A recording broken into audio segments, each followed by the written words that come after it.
Welcome to Tech in the Car. This beautiful car is a Genesis G70 Saloon, and Genesis are new to the UK market. They actually started in 2015 when they became their own brand. They used to be the luxury division of Hyundai, now their own division, but part of the same group. And they launched in the UK in May 2021. But this is the G70, and I love the way this car looks. This looks to me like my RS3, Audi RS3, made love to an Alfa Romeo Giulia Quadrifoglio and put a Bentley style grille on the front. It looks stunning. This is a head turner of a car. Everywhere I drive, people stop and look at it and ask me about it. This color is Mallorca blue, but this car just looks quite stunning. Let's talk about the engines and different trims. So this is the 2.2 litre diesel. This has 197 horsepower and over 400 Newton meters of torque. So we got two different petrol versions. They're only available as 8-speed automatics, and there's several different trims. There's your premium trim, your luxury trim, and your sport trim. This is a sport trim. This has also got the innovation pack and the comfort seat pack, which we'll look at in a second. But the innovation pack includes stuff like that head-up display, which you may or not be able to see from here, and lots of other cool stuff as well. And one thing which you might notice when you look at the front, you might go, that grille, it looks a lot like a Bentley. Well, the guy that designed the Bentley Continental actually is now at Genesis, and he's the one that designed this car. So that is why it looks very familiar. And it gives it an understated elegance. I say understated, everybody's been looking at this car and asking me about it, so maybe it's not that understated, but it gives it an elegance at the front. And the front of the car is meant to represent the badge, the Genesis badge, some wings with a crest in the middle. Well, the dual LED headlights are meant to represent the wings with the lines. And then the grille is meant to represent the badge in the middle. So that's why it looks like that at the front. Really beautiful like a car. There's a ton of safety features on this car. We've got a surround view 360 camera here. We've also got our adaptive cruise control and lane assist cameras up there. And it's got this really nice bulge on the bonnet here, which actually looks really cool. How much does a Genesis G70 cost? Well, the petrol version in the premium trim starts at around £33,000, and the most expensive model is also a petrol version in the sports trim, which is around £40,000. This car, as spec, costs £46,260, including the innovation pack and the comfort seat. And as I mentioned, the innovation pack has all of the cool bits of technology on it. The sports line, which is what this is, also has these massive 19-inch wheels with a red Brembo brake calipers, and the innovation kit includes stuff like the head-up display. It also includes 3D driver's dials. Yes, I did say 3D, like seeing a 3D movie, except for much better than a 3D movie and not nearly as long. That is very cool as part of the innovation pack. So there is some really cool technology in this car. There's one other thing which Genesis do, which is amazing. There's a 5-year care plan, which includes warranty and servicing and courtesy car and everything you could need to worry about with a car. This is really convenient. How does it work? When it's due time for service, you call up your Genesis personal assistant. Another benefit you get with these cars, that's somebody on the phone at Genesis for you to contact directly, and they arrange for a lorry to come out, pick up your car, take it away. They give you a replacement car, your car gets serviced, and they bring it back. I really love that. It's really thoughtful, and it takes away one of the biggest hassles of having a car servicing, having a car while your car's being serviced. The cost and the inconvenience is included. So really clever from Genesis. Big thank you to Genesis for doing that, because it is really something, and I love it. I feature a lot of new cars on my channel like this, the SQ2, and maybe you're ready to change your car for something new as well. Well, I've partnered with exchangemycar.com, which is a smart way to sell your car. If you click on my link down below in my description, you can go through and take advantage of what they offer you, which includes the ability to pay you before they collect your car. On the same day, they collect your car in a truck, so you don't have to worry about that as well. And it's nice and simple and easy. You can even part exchange your car against thousands of other cars from other dealers, or through exchangemycar.com. Please give them a visit if you're interested in selling a car, and you can get a free quotation evaluation. Let's talk side design of this car. So you will notice there is a very nice swooping roofline here, a coupe-esque roofline, even though this is a saloon. That gives it a very distinct look. In fact, this part of the car is very much reminding me of an Alfa Romeo Giulia Quadrifoglio. With this swooping roofline, despite looking fantastic, there is a disadvantage, and that is that there isn't as much space in the back of the car as you would get in a traditional saloon of this size. Now, if you're not always carrying people in the back of the car, then that'd be fine, but if you have a lot of people in the back, then they're probably going to be squashed up there, and I'll get in the back so you can see for yourself in a minute. So not as spacious in the back as you would want. The front, plenty of space. Again, this is a result of the design, which is a longer bonnet and a shorter back, which means there's less space here. I love this car. I think it's fantastic to look at. I think it's fantastic with technology. I think it's fantastic to drive as well. But that is one of the negatives. One of the minor negatives that I would have is rear space. The other thing you might notice is down here we have an interesting little feature. Now, is that a real vent? It is a real vent. There is really a vent here, and air comes through the back and out here to reduce the pressure at the front of the car. And it's got the same dual design as the headlights and the Genesis logo as well. A real vent in a place where you would not expect it. That is something cool. Now let's have a look at the back design of this, the Genesis G70. So this is the diesel version, so it's got dual exhaust here. On the petrol version, there's an oval exhaust on both sides. This is kind of a Mercedes-esque look for the exhaust pipes. At the back here, we've got a little boot lip, and then we've got our 360 camera for the rear. We've got the Genesis logo across the back here. And now one thing you might notice, which is very, very unusual, is you might notice these two areas here. These actually shine light onto the road when you're reversing. So they show you where the car is on the road with actual physical lights, and not just on the infotainment screen where you get lines displayed over the camera view, but they actually project light onto the road. I've never seen that before. That's very, very cool. How much luggage space is there in the back of the G70? So we've got an electric boot. You press the button, it goes up. There's 330 litres of space back here. There are some tether points at the side. You can put the seats down, but you have to do it from inside the car. It's about on par with other cars in the segment. I do like the fact that it's got an electric boot lid. You can also lock the car from here as well. How is it for space here in the back of the G70? Well, first of all, this seat, the passenger seat in front of me, is in a position where I can just about sit. And you can see there's actually quite a lot of space here.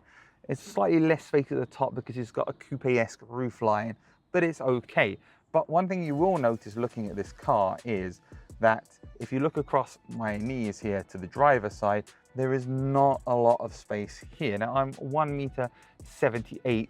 I'm gonna see if I can fit behind that seat in the driving position. I'm over here now sitting on the driver's side. This is my driving position. I don't have as much space. I think it's fair to say that the design of this car compromises a bit on the room on the back seats of this car. You can live with it, no problem at all. But if you were to be constantly carrying people in the back of your car, then this design may not be the best. Genesis have even thought about this because on the seat on this side, it actually lets you move the seat forwards and backwards to make more space. So they've thought about it, and they obviously agree that space in the back here may be at a bit of a premium. You can't obviously do that on the driver's seat. You wouldn't want anybody moving your seat forwards and backwards while driving. That wouldn't be very safe. But what about, in general, the ambiance and the feeling in the back of this car? So we've got a nice little coat hook here, which is metal. I like that. I haven't seen any metal coat hooks on the back here. We've got this netting here, which allows me to store stuff. I love some good netting. We've got this sandstorm grey colour, which is really, really nice. It looks more cream to me, but it's called sandstorm grey, and it gives a nice contrast.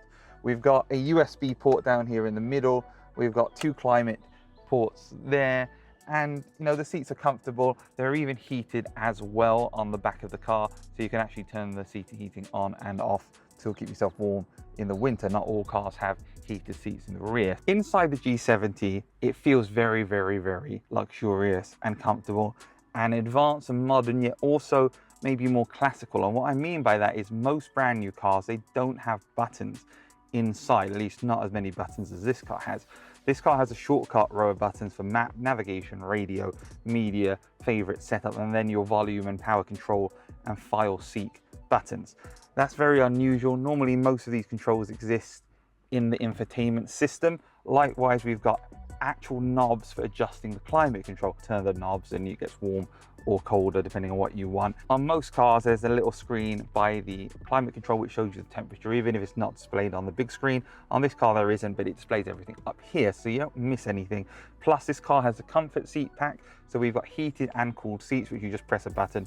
This car's got a heated steering wheel as well, and we've got buttons down here underneath the dials for the climate control for front and rear demisting. Nice and easy to control when you're driving. Now, if you watch my video on the Mercedes EQS 450 Plus that I drove in Santa Monica in Los Angeles in California, I complained there were too many buttons on that car. This is a very good compromise because we've got the climate control easily laid out, and then we've got shortcuts to enter the infotainment system. And we still have this 10.3-inch infotainment display with Android Auto, Apple CarPlay, able to connect to the Genesis connected services and access all of the benefits that this car has, because the innovation pack, which is also on this car, includes wireless charging and also includes this fantastic 12.3-inch 3D display. Now, I can't show you what that looks like on camera because it has two cameras down here which track your eyes, and so I can't give you a demonstration of that on this video, but I can tell you that when you change your dials between modes, the dials become 3D. When you're looking at your car assistant information, it will tell you where the lanes are, and you'll see it in 3D. So you have a layer of depth to it, which helps you see what's going on. This is part of the innovation pack. I would recommend it. If you buy one of these cars, buy the innovation pack because it gives you all this cool technology, plus the 360 surround view camera, which is absolutely fantastic. Now, the seats. I have to give a special call out to the seats because these are 12-way adjustable. So that includes not only the obvious bits like the angle and the height and how far forwards and backwards they are, but it also includes the side bolsters, which can adjust to tighten or loosen and actually will automatically change when you put the car into sport mode. It also includes the thigh rests, and there's lumbar support on here as well, so you've got 4-way lumbar control. So these seats are exceptionally comfortable. I really, really, really like these seats. The Genesis G70 Saloon is a very beautiful to look at car. I've mentioned how people always look at me in this car and they ask me questions about it. So it's definitely got the striking look, the look that everybody wants to know about this car. But what's it like to actually drive? Well, it's a very, very easy to drive car. This is the diesel version with a 2.2 litre engine, which puts out 197 horsepower or 200 PS and 440 Newton meters of torque. It's in Mallorca blue, and this car does 0 to 60 in 7.4 seconds, or 0 to 62 miles an hour, I should say. Because it's a diesel, it has a lot of torque, and you can definitely feel that when driving the car. The engine could do with being a bit more powerful, and I think if I was going to buy one of these, I would go for the more powerful petrol version. But it has enough power for you to overtake and for you to drive around and quite comfortably not feel like you're lacking for power. So you can enjoy the diesel just as much as you can do the petrol. Obviously, the benefit of the diesel is better fuel economy, so you'll save money on your fuel costs. And this fantastic 3D instrument display in front of me. So the dials in front of me are in 3D, and it's really cool. It's classed as 3D, and there's a camera in the front here which looks at my eyes and then changes the position of the dials depending on where I'm looking. You can turn it off in the settings if you don't like it, but I think it's fantastic, and it makes seeing information like the driver assistance even better because you have some depth to the information that you're seeing. So this car all around is a really, really good car. Are there much differences in the mode? So I'm in eco mode now. So in eco mode, I get these really cool 3D dials, and they're the most 3D dials you can get on this 3D display. They look really, really cool and funky. And you can see the RPM is sort of behind the speed, which is sort of behind the temperature on the right-hand side. So it's very, very, very clever how this works. In eco mode, this was designed obviously to give you the best economy when driving. If I move to comfort mode, it's a bit more responsive. There isn't a lot of change when driving around in normal traffic, I would say. When I change it into sports mode, a few things happen. First of all, the bolsters on the side of the seat, which hold you in, suddenly get really tight to hold you in, because obviously in sport mode, the idea is you're driving more spiritedly, so you want to be holding your seats. So that's the first thing. I've never had that on a car before happen to me. The second thing is obviously the revs get a bit higher, so you get a nicer noise from the engine. And then the third thing is, and better performance, and the third thing is the dials turn to the sporty dials. The car definitely feels a lot more responsive and a lot faster accelerating. And I think if you were going to accelerate somebody, there's a bit of a delay when it kicks down in the other modes. You'd probably want to put it into sport mode. There is another mode, Sports Plus, and in Sports Plus, stability mode turns off. The fact that there is a more intense version of Sport, which turns off the stability control, that you could potentially use at a racetrack and take advantage of that rear differential is really, really, really clever and cool. And it shows that Genesis have been thinking about not only the luxury side, but also about the driving side. So what is my final conclusion? Let's head back. What's my tech in the car rating for this Genesis G70 Saloon? Comfort, it gets 4 out of 5. It's really comfortable to drive.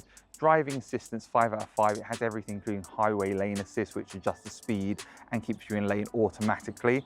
For connectivity, I give it 5 out of 5. It's got the connected app so you can see what's going on from your phone. And then for value, I give it 4 out of 5.